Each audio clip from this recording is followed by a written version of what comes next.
Hello, everyone. Thank you for joining us. We're going to get started promptly at 10 o'clock.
Good morning, everyone.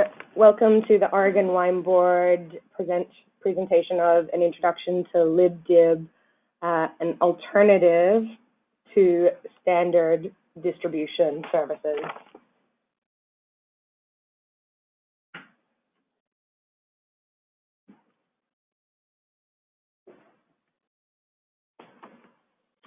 I'm going to go over some housekeeping just to begin with.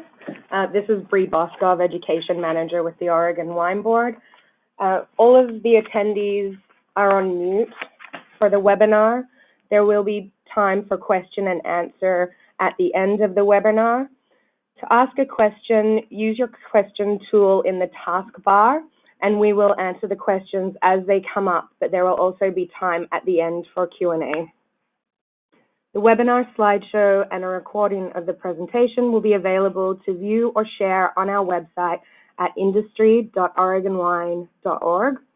A follow-up email link with the webinar recording, presentation, and handout will be followed by this webinar. This is an introduction to LibDib. It's a service that Oregon Wine Board provides every now and then to introduce our industry to new opportunities and capabilities that are out there in our industry. However, we do this from a neutral position, and be advised that we leave it to individual business owners to determine whether or not any product or service, such as LibDib, fits with their brand plans and distribution strategies. With that in mind, LibDib attended the Oregon Wine Symposium. LibDib is a technology-based distribution service created by Cheryl Murphy-Dersey, actually almost 1 year ago to today, so congratulations to them. It is best summarized as an alternative to standard distribution. We have Tanya Reisbeck, the Director of Maker Experience from LibDib, online, and she will run you through a tour of the website, an introduction to LibDib, and partnership logistics. Tanya will be followed by Meg Murray of Nasty Woman Wines, the founder and winemaker. She is a small Oregon producer who uses LibDib in 2 markets currently, and she'll give her perspective as a small Oregon producer and the lessons that she's learned and any recommendations. She will be open to questions during the webinar and also at the end of the discussion as well. I'll now hand you over to Tanya Reisbeck of LibDib.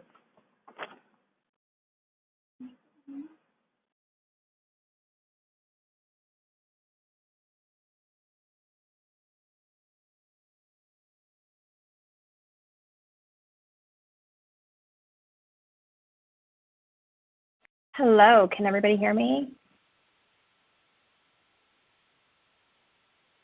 I think we're there. Okay. Hi, everybody. Thank you so much for joining today. I'm so excited to be sharing with all of you who we are, what LibDib is doing, how we're different from traditional distribution, and how we can help you expand into new markets. Like Bree said, tomorrow we're actually celebrating our 1-year anniversary, so we're super excited with where we've come and where we're going. So first and foremost, I'm going to give you a little bit of background on kind of what we do and who we are. First and foremost, LibDib is a licensed alcohol distributor. We are enabled through a web and mobile platform that allows wineries, breweries, and distilleries, which we call makers, to sell to restaurants, bars, and retailers in a way that is legal and efficient. Currently, we offer distribution in California and New York. We plan on opening 10 more states this year and then ultimately be in all 50 states. And our goal is to offer distribution to anyone who wants it. Our company was founded by and is led by Cheryl Dursey, who spent 20 years managing the wholesale side of her family's winery here in the northern central coast of California. And she lived firsthand how difficult and expensive it can be to get distribution in most states due to limited choices. So she experienced a lot of the pain points and just the experiences that you've all, I'm sure, felt, and started our company as a way to offer distribution to anyone. So as your distributor, LibDib pays taxes where applicable. We do all of the reporting and compliance work that's done as a distributor, and our margins are 15 to 20%. For wineries coming into California and New York, your margin would be 15%. And that's approximately half of a traditional distributor. And with respect to compliance and selling into different states, there may be some additional permits or compliance paperwork that's needed, but our compliance team will guide you along in that process. Wineries are responsible for fulfillment of orders to the buyer's ship-to location, so that's different than a traditional distributor. We tell you where to ship, and then it's your responsibility to get it there. So you can ship using 3PL, a common carrier like FedEx or UPS or GSO, and then you can even deliver it yourself. We actually had an Oregon winery that delivered product to an account in San Francisco about a month ago. So, obviously you can't do that for all of your deliveries, but it is a nice option and a good way to establish that connection there. With LibDib, there are no long-term contracts or commitments. We don't have an exclusive agreement, nor will we hold anyone. Currently, we do not operate in any franchise states, and we'll release you at any point. But it is a possibility that in the future, if we have a distribution partner in a state, we may have to. But right now, like I said, there's no contracts or any commitments to working with LibDib. So you have the option of using us kind of as you please. And then lastly, all of our makers are treated the same. There's really no option to pay for placement. And I think that this is really key, especially for Oregon wineries, because a lot of you are small production wineries. And again, going off of Cheryl's experiences, we really aim to level the playing field in that respect. So this is here a basic overview of how it works. Our platform is intuitive, it's easy to use, and it's a way to showcase your brand and your products to current prospective buyers. I'll show you what that looks like in just a little bit here, but the first thing is that you're going to list your products on our platform.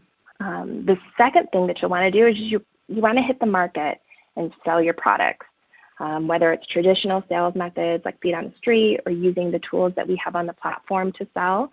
You need to sell. We truly believe here at LibDib that our makers are the best salespersons because you know your product and you can tell your story far better than we or any other distributor can. We really put that responsibility on you guys because we think that that's the most impactful way of sharing your story. Number 3, you're going to ship directly to the account. Again, you can ship it out using whatever method that you choose. And then you're going to mark it in the platform that it's been delivered. And then lastly, you get paid.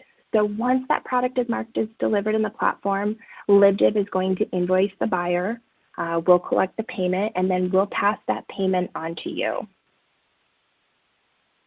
So the first step is to sign up at libdib.com if you haven't already. And I'm going to show you, I'm going to hop over to what that looks like here. So this right here, once you've entered your basic business information, you'll land on what we call the product page here. And this is where you're going to add your product information. So kind of as an overview as a demo of our platform, I'm going to show you the basics of onboarding products and pricing. And I'm going to introduce you to some different selling tools that we have as well that I touched on. There are some specific functionalities that we offer, such as adding tiered discounts, adding territories, things like that that might be more specific for some people. And because they don't apply to everybody, I'm going to skip over those. But if you are interested in those, we do have a resources section. We have a help center that will give you kind of all of the specific information on how to do that. So my demo will be pretty basic. But like I said, here at the product level, we give you a place to add your brands and add your products. So if you have multiple brands, you can create those here. You would add information about each one. You can add a sales promo code, add photos, videos, any sort of claims or reviews, sell sheets, things like that. And again, you can do that at the brand level, or you can do it at the wine level itself. A lot of it is just basic information, again, but then you have a choice of adding the description. And the idea is that you're creating a store, you're creating a page that buyers can then browse and read your story and then decide whether or not they want to taste or buy that way. And I'll touch really quickly on keywords here. So at, again, the brand and the product level, there's a place for you to add keywords. And keywords are a great way to connect buyers with your product. So for instance, if a buyer is looking for kosher organic wines, this will help point them in your direction or something like that if that's what you're looking for, or if that's what they're looking for. And again, you can do that at both levels.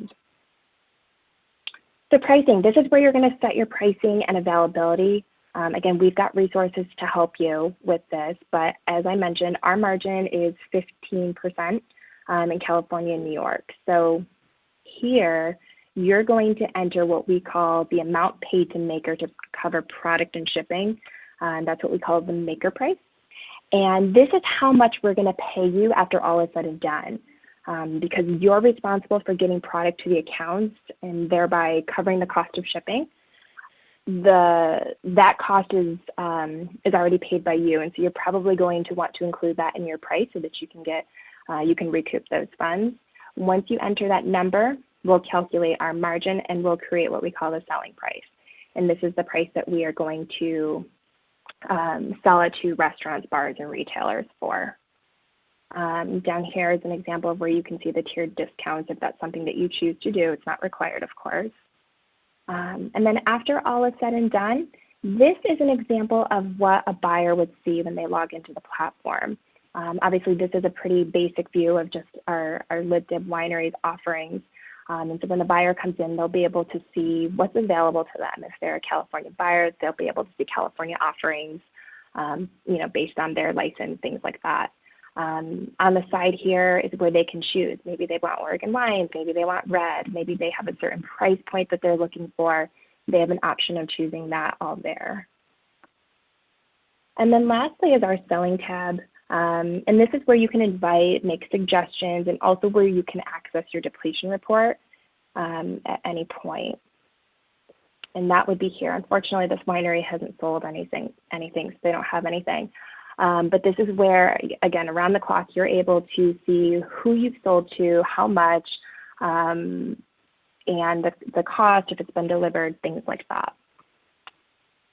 All right, I'm going to jump over here and talk a little bit about the selling tools that I kind of mentioned. We want you selling, and our platform is equipped with really cool sales tools that you can use to promote your products, connect with buyers, get continued reorders, and we have a team of engineers that continues to work on developing new mechanisms, which will make the platform work even harder for you. This right here is just a little shot of our invite feature. This allows you to invite buyers to the platform, let them know that you're being distributed by LibDib, and when you invite them, we do a little bit of legwork behind the scenes to kind of pre-verify their license. we want to make it as easy as possible for buyers to sign up and be ready to purchase. And then this shot right here just shows you one of the benefits to inviting a buyer is that there's a little section up at the top, the just for you section, and your products, if you've invited them, are going to show up at the top. So obviously they'll have all access to our entire portfolio, but it's just a nice way of kind of making your products featured and up front and center. And there is a video tutorial on the platform as well, and you can see both sides of that. The next tool that we have is a suggested orders. And again, there's a video tutorial showing you how to do this. But basically, you can make a suggestion to a buyer, either current or prospective.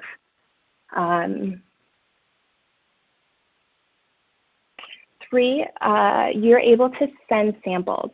Buyers are able to request a sample from you. Here you'll see what that looks like and where they can view that. There's also a video tutorial that shows what this looks like from both sides. And then at the bottom, my last bullet here is connect. And that really should be kind of an overarching bullet for the others. And that's a key point of what we're trying to do. So we at LibDib are striving to be a distributor that is connecting makers with buyers and giving you, the maker, an opportunity to establish and develop the relationships on your own. That way the placement is yours, the relationship is yours, and then we'll never come in and replace you with another Pinot, let's say, because again, that's your placement. And so as part of that, we are working on developing a prospects tab.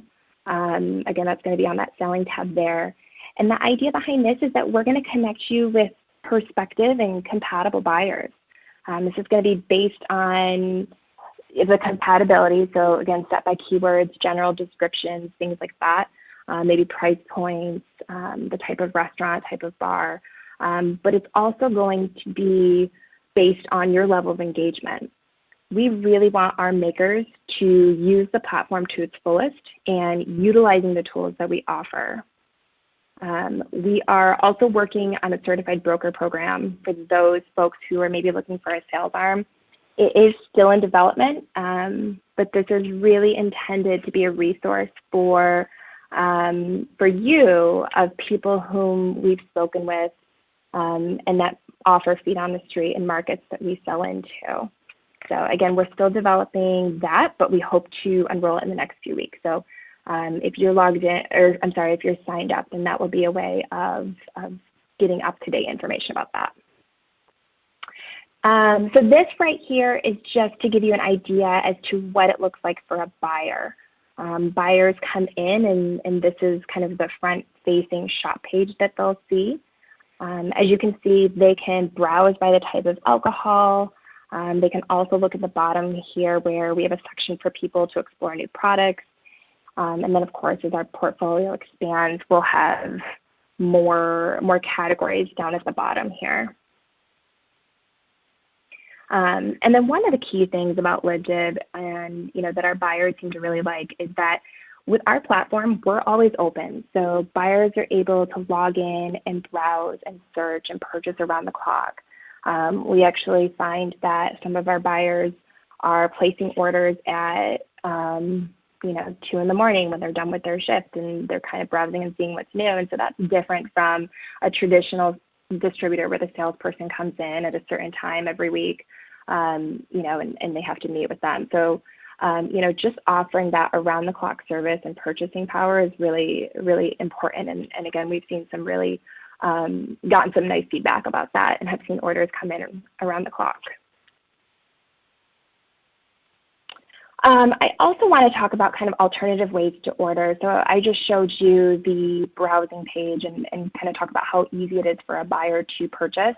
But, this is a new way of purchasing, and we have found that some buyers might be a bit uninterested in logging in and placing orders themselves, especially the first time, and that is fine.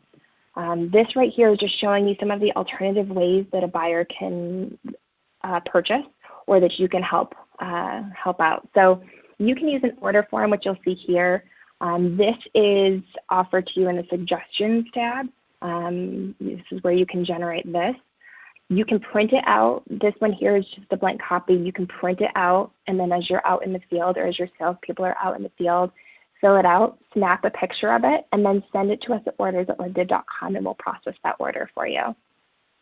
You can also call us at our toll-free number and place an order with us this way. You can send us an email at orders@libdib.com. And this is also going to be for maybe big retailers. If you've got a big retailer or somebody that is probably never going to log into the platform, this is probably the solution that you'll use. We do have bigger retailers that are purchasing from us, and again, they don't use our platform. They send us POs, we place the order, and that's fine too. Again, we don't want to turn away orders because it's not fitting with their purchasing process. So we're willing to take orders anyway. But we are finding that buyers might not use our platform the first time around. And that really it's on the second and the third order when they log in and they see how simple it is. And so my recommendation is if maybe you've got some people that are a little bit hesitant to use the platform, capture the order this way, use the order form, and then kind of ease into it and then show them, how easy it is. And again, we've got people on staff that are willing to help, but that second and third order is really where we see it. But ultimately, we do want buyers using the platform. This frees up your time because now you're not getting the orders. We've got a reorder reminder notifications. We've got a lot of tools, and again, we want people coming to the platform and really utilizing everything that we're creating. And I forgot the last one is that we have a digital order form coming soon. And so this is going to make it even easier for you guys to capture the orders and then send it through the platform. So look out for that. And then if there are any questions along the way, our platform again is pretty intuitive. We've built it so that it's fairly simple to use. But if you do have any questions, you can email us. We have a maker team here. You can email us questions. You can give us a call. And then we also have a help center here that I will show you. And this is really your FAQ section and the resources that I was referring to. So if you have questions about, again, adding to your discounts, adding products in certain markets, things like that, that's where you're going to find a lot of your resources, questions about payments, billing, things like that. But ultimately, our goal at LibDib is really to offer 3-tiered distribution to anyone who wants it, regardless of size, giving you all of the power. So if you want to sell, 5 cases to an account in New York, you can do that with LibDib.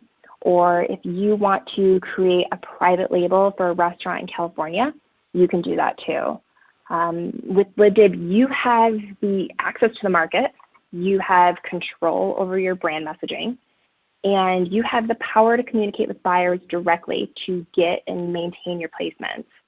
And we really are finding that our model, paired with your product, your passion, there's a real opportunity to sell and grow your brand, and giving you the option to do it kind of as you choose, especially as we expand into new markets. So that is it.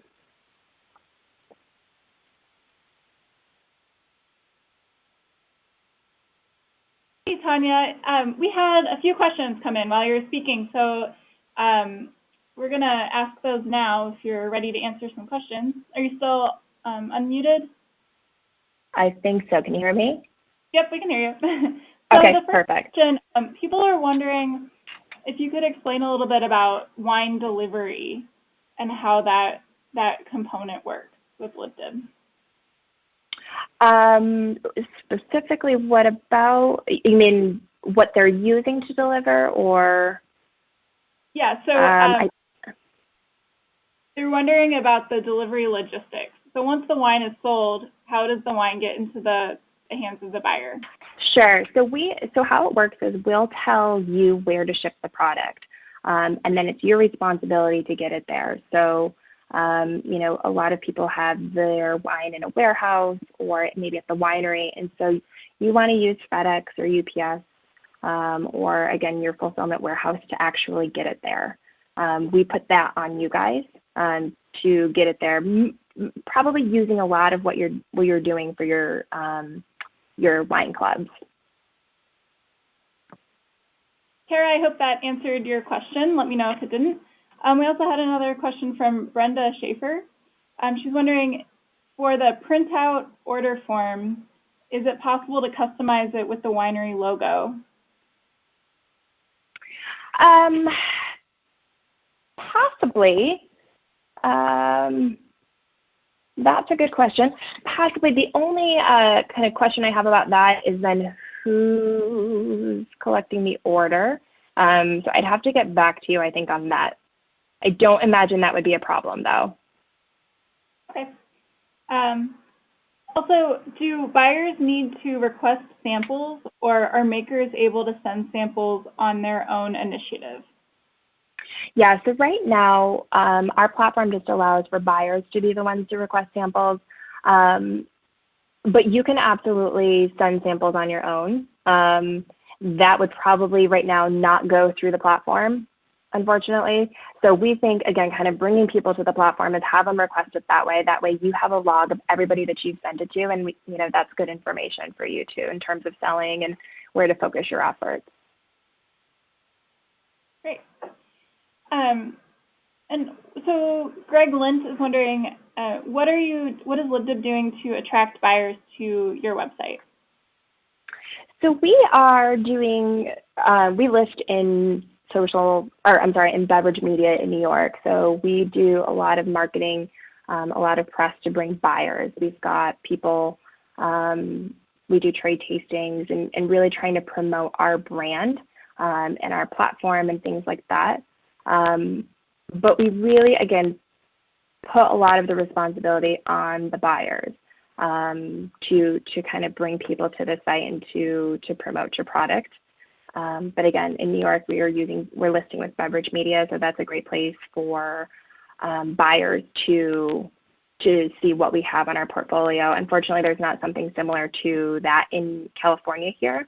But as we go into new states, of course, we're going to leverage and to use whatever we have available to us.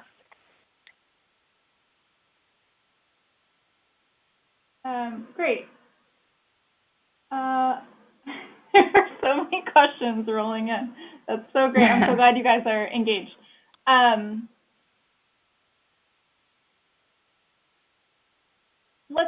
going to ask a couple more questions, and then we'll take a pause and have Meg Murray come up and speak about her experience. That might answer some of your questions, and then we'll follow up with any other questions at the end. So a couple more questions.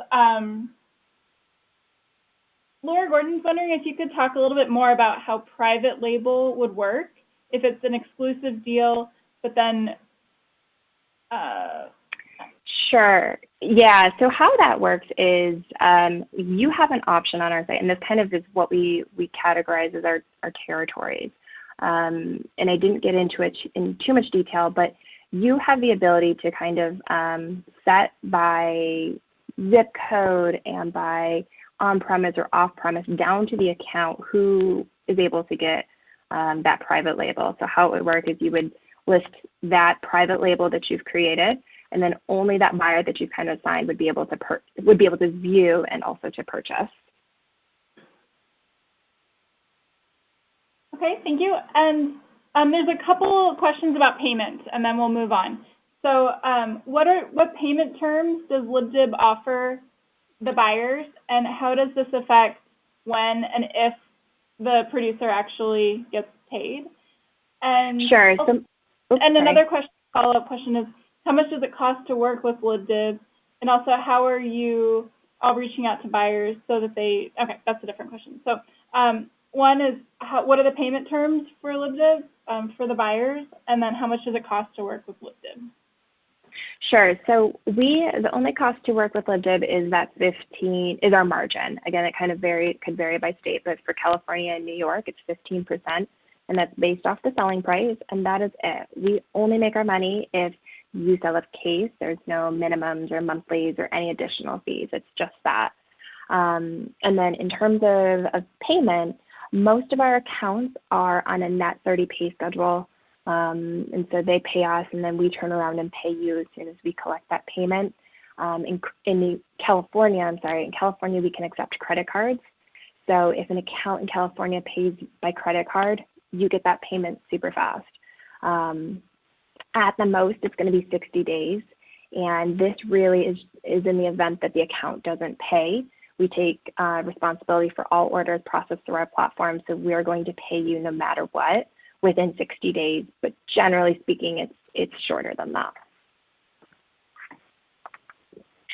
Great, thanks for the clarification. So we're going to continue on with the presentation, and then we have a lot more questions that we can answer then at the end. So we're going to now switch over to Meg Murray of Nasty Woman Wines, and she's going to talk about her experience working with LibDib.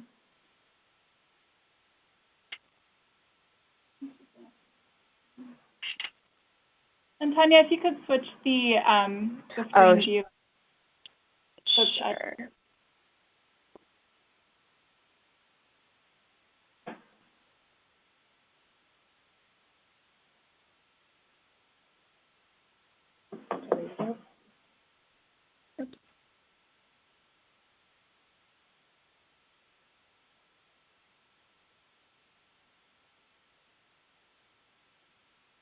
So I don't see Meg listed. Yep, so we got it. And I'm right here. So hello again. Thank you, LibDib. So my name is Meg Murray, Nasty Woman and founder of Nasty Woman Wines. I've been in wine since 2003, and I should know better than starting my own brand, but I did anyways. I have worked mainly in direct-to-consumer sales, and I do sales and marketing consulting.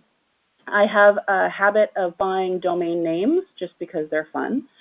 And on election day 2016, I bought the domains Nasty Woman Wines, nastywomanwines.com, and I couldn't buy the singular versions of those domains. And so I did a little research to find out who owned them.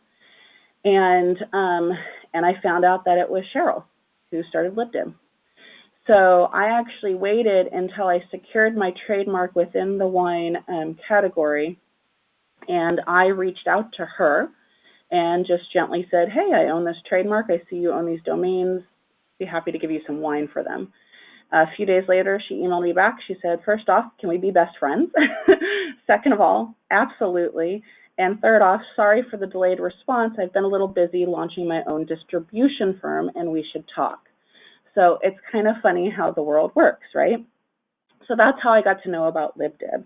My brand story is, I launched on election day 2016. I did so thinking I would celebrate the first U.S. female president. The next day, I was on my kitchen floor crying, and my daughter, who was 5 at the time, came up to me to console me and said, Mommy, it's okay. She goes, how old do I have to be president? And it was a moment for me, and it was a moment of clarity where I realized these little eyes were looking at me, not asking if, but when she could run for president. And so I decided to get nasty and truly launch Nasty Woman Wines at what I thought would be a couple hundred cases. I turned into a couple thousand. And I did so with the intent of 20% of my net profits going to help get more women to the table in policy and leadership. And I also did so with mainly a direct-to-consumer background. I had done some distribution, street market work. I had helped some brands get some distribution, but really my background was DTC. So in a slightly naive way, I thought that distributors would just pick me up no problem because they saw the value of marketing to such a force of buyers, which is women, and they love wine. So that has turned to be a lot more challenging, as I'm sure many here are listening have experienced. And through my discussions with Cheryl and LibDib, I discovered I could, get into the California market legally right away. I just price posted in New York, and then as they grow, I want to grow with them. So signing up and getting started with LibDib is very easy. The customer service and the team is awesome. So I don't have enough good things to say about that. I'll let you have your own experience, and you can always sign up, and if it doesn't work for you, just sign up. Shipping your wines and fulfilling orders. I had a couple challenging starts on that, so I wanted to speak to that. Obviously, that cost, erodes the margin that you retain. And so you want to look for the best way and the most efficient way to do that. And I tried GSO, which is trying to break into the Oregon market. I have my wines at Oregon Wine Services. That's my warehouse. And GSO failed miserably multiple times. It was horrible. So I did switch to having my wines fulfilled via FedEx until recently, because my own belief is to support brands and companies that align with my vision and values. So I have no longer shipping with FedEx, and I'm shipping with UPS. And I find that to be really efficient. The cost on shipping direct to consumer or direct to trade is not cheap, but you do have to work that into your margins. So when I've done my costing, I figure out 15% for LibDib, which is the compliance, it is the collecting of the monies, and then I figure in my overhead of what it costs to ship that case of wine. And, I'm looking to try to get at the end FOB, traditional FOB kind of rates or slightly below, and that's been okay for me. As I grow and see demand grow, I will consider getting warehousing in the States. But when I've researched that, you have minimums, like $600 minimums a month for certain warehouse companies. So until I see that kind of tipping point, I'm going to continue with the direct trade shipments via, UPS. In-state sales support is required. And for a small brand, that is you, for the most part. I also tried to engage with a company that had boots on the street. I engaged with them and paid them a monthly fee and also commissions, but unfortunately, they didn't perform to the expectation that I had, and later found out that they were also kind of in a startup model as well, and I just couldn't afford to be with someone that was also starting up as well. So what I have done is I have scheduled in-state visits to California. As I said, I just price posted in New York at the beginning of March. I haven't done much work in New York at all. But I did go down to LA at the beginning of January. I did visit some accounts, which some of these boots on the street reps set up, some of which I set up myself just through connections via social media and reaching out to where I thought my target audience was. When I went down there, I made sure my days were full.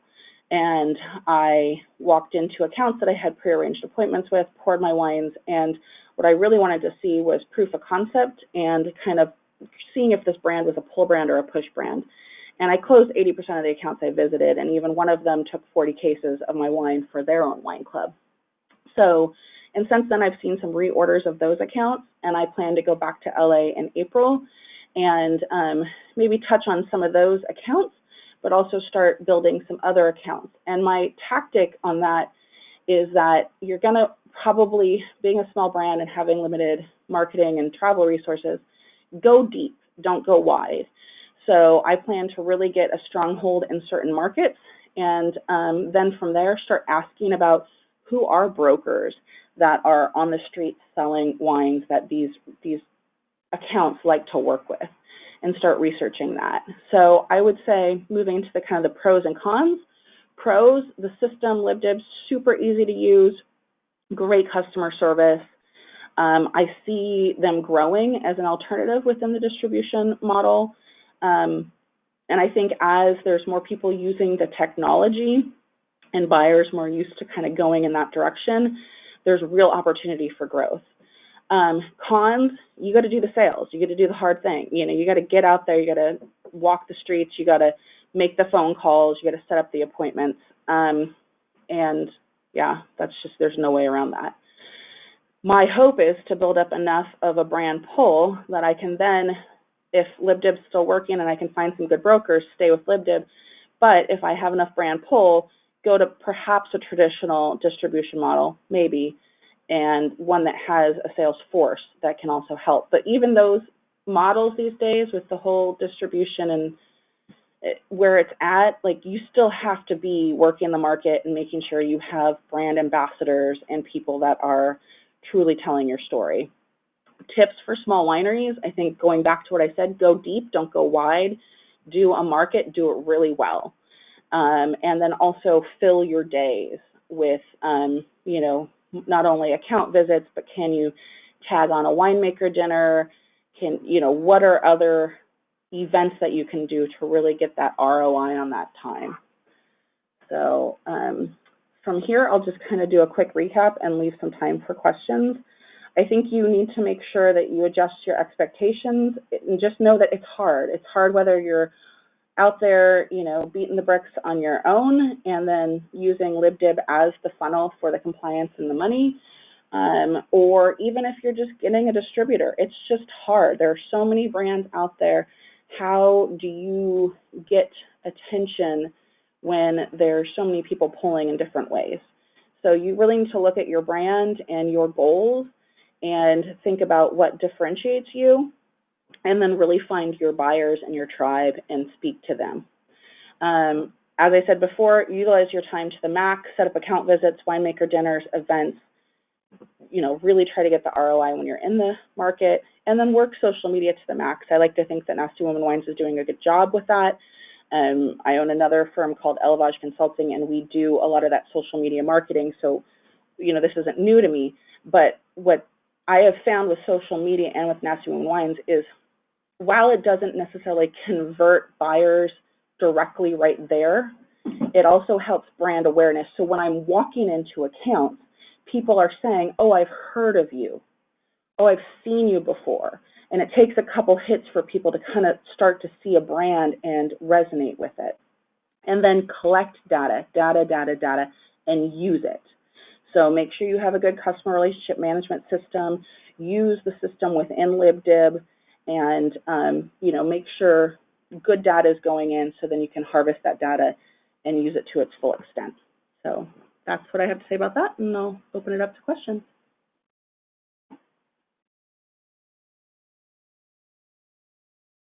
So I think before we get started with questions, Bree, was there anything else that you wanted to add to? From my perspective, I think what Meg summarized was incredibly important. And I came upon LibDib a year ago when I was finalizing some research on importers and U.S. distributors for a few Australian companies. And, you know, this really does, at the end of the day, give all brands a chance to be in the marketplace and for you to work the validity of your brand and see where it's speaking to people. And I think that's a question, you know, before you even approach larger distributors or the traditional three-tier distribution model, perhaps this is an avenue for you to justify your brand. And if it's hitting the mark on where you want it to be and where you need it to be, and otherwise maybe you don't need to be in distribution. So I think this is a good opportunity to understand your business a little better. I think this system is also a good system that is performance-based distribution. You know, you work hard for those sales, but you also have direct relationships that continue to build, and you do this with the regular distribution system as well, but you do have the added benefit of their relationships there. So I think LibDib is a great model for small producers, and considering that they're only a year old, I think it's an exciting time in the U.S. distribution landscape, and I think that we'll see more of these types of technology-based platforms for distribution emerging, and especially as the millennial marketplace comes online as buyers. So I think this is just a great information platform for being open to what's changing in the industry and what's out there. We'll go back to questions. Christina? Yeah, Tanya, are you available to unmute your audio so you can answer some questions? Okay, great. Yep. So we have a few questions from some people. that are similar, and they're wondering if there is a list of buyers available that shop using LibDib or that use LibDib so that people can do direct outreach to them.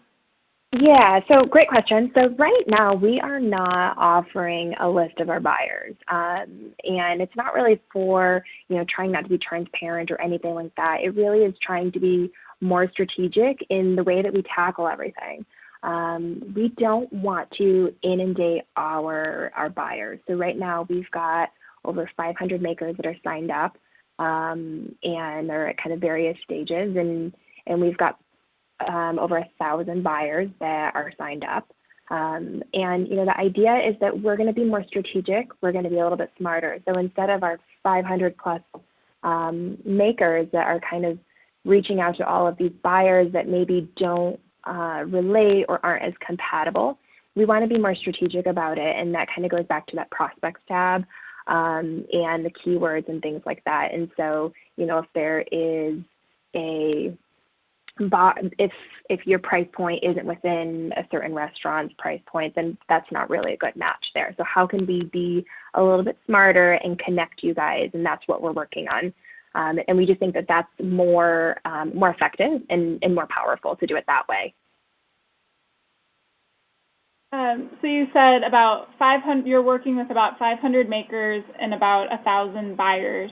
How many retailers are you working with so far specifically? You mean like off-premise retailers? Yeah. That number I actually don't know off the top of my head. I would say that at this point, with respect to on-premise, off-premise, we're a little bit higher on on-premise, I would say, but we actually have a lot of Safeways and BevMos and some of, again, those big box stores that are using us. And so, one account covers, 60 different locations. And so that my numbers might be a little bit skewed. Yeah.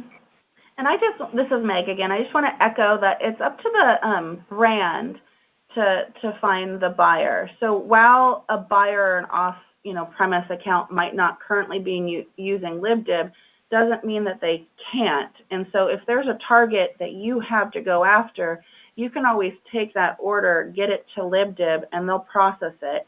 Or you can try to get, that buyer within the LibDib kind of user experience. So, so you're not limited to just the current buyers within LibDib. Just want to repeat that. Yeah, and I think if I can kind of add on to that, I think that's a good point. I did see a question come in, and it maybe goes back to, I think it was Greg's question about, how are we attracting buyers?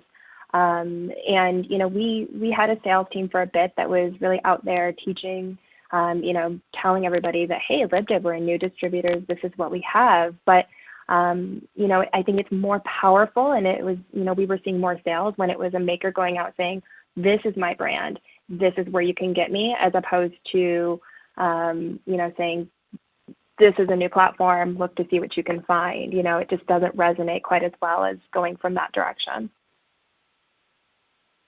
Are there any makers that have traditional distribution and LibDib in the same state?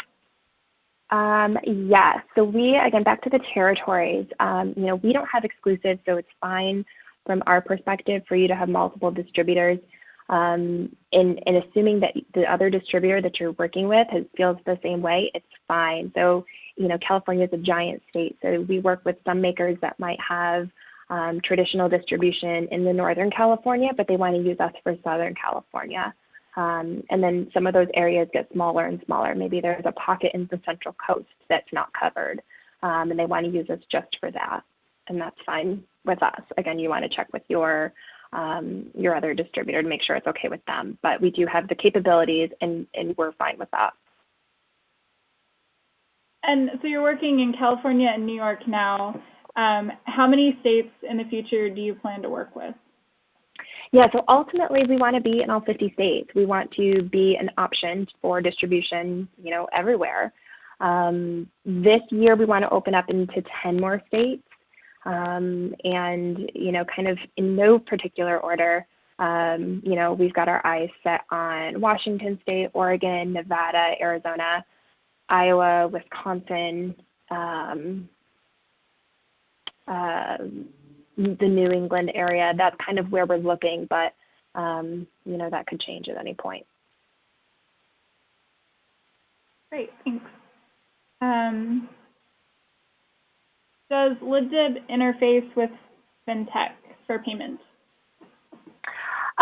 We don't currently. Again, I think that as we go into new states with new requirements, especially as it relates to payment and things like that, it's possible that we will be working with fintech, but right now we don't.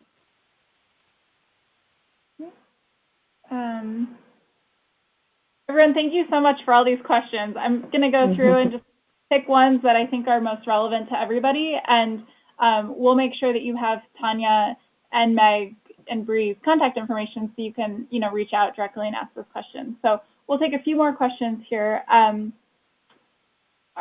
you create an order for a prospective buyer and print it off the website and get the buyer to sign in and fulfill that, or does the buyer have to log into LibDib and create an account? No, not at all. So that's exactly it. That you can use for that right there. You can use that suggestions tool. And let's say that you guys had talked and they want to buy a case of Pinot and a case of Chardonnay. You can go in, enter that information, again, that basic information of theirs, and then submit that to us, and that would be fine. Okay.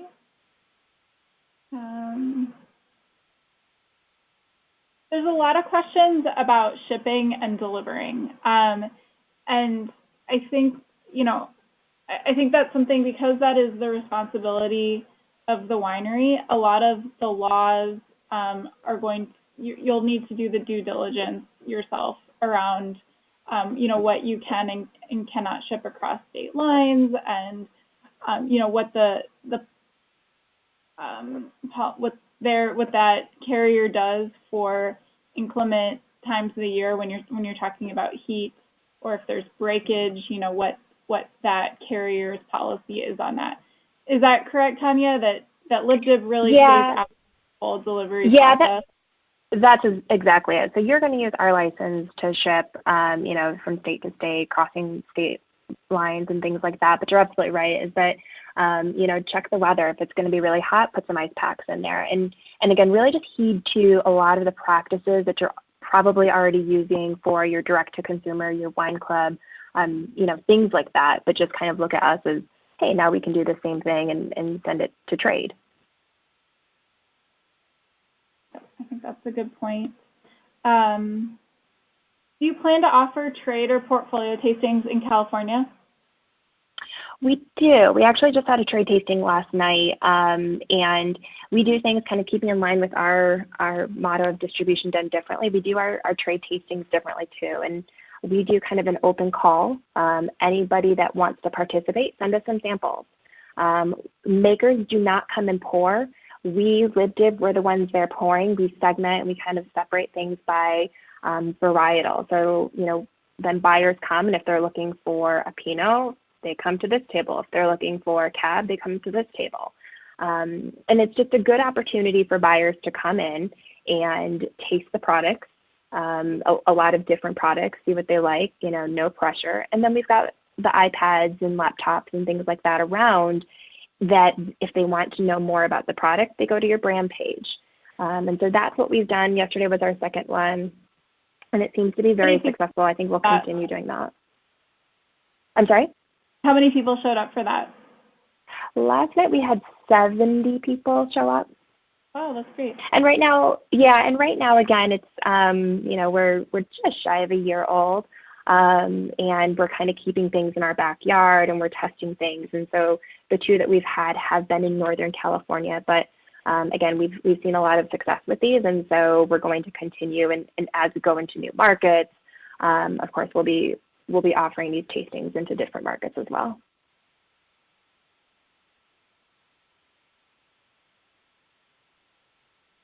And you said that tasting was a trade tasting, not a consumer tasting, right? Exactly. So what we did last night is, we invited buyers with purchasing power, and we actually incentivized them. We did it at the SAP Center, which is where the Sharks play, and we incentivized them with with a ticket if they came, as part of the trade tasting. And they got to taste that way. Great. Great. Well, I think that we have a lot of questions, but we've gotten a lot of answers as well. So, Tanya, thank you so much for joining us today and for giving us this really comprehensive run-through about LibDib. For everyone that attended, we're going to be following up with a recording of the session so you can rewatch it. And we'll also be following up with contact information so you can ask your questions that didn't get answered directly. So thank you, everyone, for your engagement, and thank you, Tanya. And thank you, Meg, for joining. It was great. Thank you. All right, cheers, everybody.